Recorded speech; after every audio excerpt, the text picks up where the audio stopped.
തെരഞ്ഞെടുപ്പ് പോരാട്ടം മൂന്നാം ഘട്ടത്തിലേക്ക് കടക്കുമ്പോൾ വികസനം പറയുന്ന പരിപാടി പ്രധാനമന്ത്രി മോദി അങ്ങ് നിർത്തിയിരിക്കുകയാണ്. വികസനം പറഞ്ഞ് വോട്ട് പിടിച്ചാൽ 440 സീറ്റ് പോലും കിട്ടില്ലെന്ന് മോദിക്ക് ബോധ്യമായി കഴിഞ്ഞിരിക്കുകയാണ്. തെരഞ്ഞെടുപ്പ് തുടങ്ങിയപ്പോൾ വികസനവും വലിയ കാഴ്ചപ്പാടുകളും ഒക്കെയാണ് മോദി പറഞ്ഞിരുന്നത്.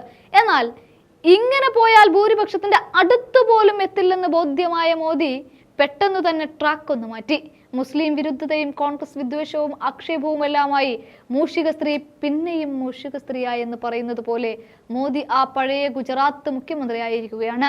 രാഹുൽ ഗാന്ധി ചീത്ത വിളിക്കുക എന്നത് നേരം പോക്കാക്കി മാറ്റുന്ന പ്രധാനമന്ത്രി തരം കിട്ടുമ്പോഴെല്ലാം രാഹുൽ ഗാന്ധിയെ അധിക്ഷേപിക്കാനാണ് മൈക്ക് കയ്യിലെടുക്കുന്നത്. എന്തായാലും രാഹുലിനെ ചൊറിഞ്ഞ് മോദിക്ക് കണക്കിന് കൊടുത്തിരിക്കുകയാണ് പ്രിയങ്ക ഗാന്ധി. രാഹുൽ ഗാന്ധിക്കെതിരെ പൊതുവേദികളിൽ മോദി നടത്തുന്ന പരാമർശങ്ങൾ ചൂണ്ടിക്കാട്ടിയാണ് പ്രിയങ്ക വിമർശനം അഴിച്ചുവിട്ടിരിക്കുന്നത്. ഷഹൻഷാ എന്ന് രാഹുലിനെ നാഴികയ്ക്ക് 40 വട്ടവും വിളിക്കുന്ന പ്രധാനമന്ത്രിക്ക് ഷഹൻഷാ ആരാണെന്ന് അറിയുമോ എന്നായിരുന്നു പ്രിയങ്കയുടെ ചോദ്യം.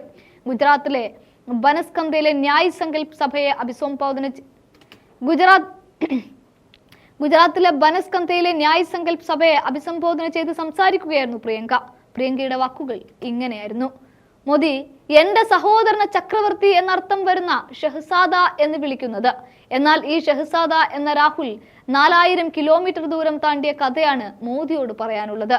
കാശ്മീരിൽ ജനങ്ങളുടെ പ്രശ്നങ്ങൾ കേൾക്കാൻ അദ്ദേഹം നടന്നു. കർഷകർ മുതൽ തൊഴിലാളികൾ വരെ അവരുടെ ബുദ്ധിമുട്ടുകൾ തന്നോട് പറയണമെന്നും അവ പരിഹരിക്കാൻ എന്തു ചെയ്യാനാകുമെന്നും രാഹുൽ ചൂണ്ടിക്കാട്ടിയതായും പ്രിയങ്ക പറയുന്നുണ്ട്. മറുവശത്ത് BJP-കാരുടെ ചക്രവർത്തി നരേന്ദ്രമോദിയാണ്. ആ ചക്രവർത്തി കോട്ടകളിലാണ് താമസിക്കുന്നത്. വെളുത്ത് സുന്ദരമായ ജീവിതം നയിക്കുമ്പോൾ അവർക്ക് എങ്ങനെയാണ് ഈ രാജ്യത്തെ പെട്രോൾ ഡീസൽ വിലക്കയറ്റത്തെക്കുറിച്ച് ആശങ്കയുണ്ടാക്കുക? കൃഷിക്കാരുടെ പ്രശ്നങ്ങൾ എങ്ങനെ അയാൾക്ക് മനസ്സിലാകും? നിങ്ങളുടെ കൃഷിയിടങ്ങളെക്കുറിച്ച് എങ്ങനെ മനസ്സിലാക്കുമെന്നും പ്രിയങ്ക ചോദിക്കുന്നുണ്ട്. എല്ലാ സാധനങ്ങൾക്കും GST ഏർപ്പെടുത്തി, എല്ലാം വില കൂടിയിരിക്കുന്നു. ഇതെല്ലാം മോദിക്ക് മനസ്സിലാകില്ല. കാരണം അധികാരത്താൽ ചുറ്റപ്പെട്ട് അയാൾ തന്റെ കോട്ടയിൽ മാത്രമാണ് താമസിക്കുന്നത് എന്നുമൊക്കെയാണ് പ്രിയങ്ക പറയുന്നത്.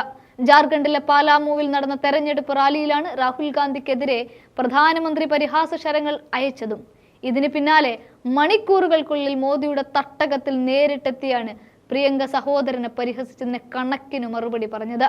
സർജിക്കൽ സ്ട്രൈക്കിൽ കുലുങ്ങിയ പാക് നേതാക്കളുടെ അടുത്ത് പ്രധാനമന്ത്രിയാകാൻ രാഹുലിനായി പ്രാർത്ഥിക്കുകയാണെന്നായിരുന്നു പ്രധാനമന്ത്രി മോദി പറഞ്ഞത്. തെരഞ്ഞെടുപ്പ് മൂന്നാം ഘട്ടത്തിനോടും അടുക്കുമ്പോൾ സമനില തെറ്റിയ രീതിയിലാണ് മോദിയുടെ പ്രസംഗങ്ങളെന്നും ആക്ഷേപം ശക്തമായിരിക്കുകയാണ്. അവിടെയാണ് പ്രിയങ്കയുടെ മറുപടി.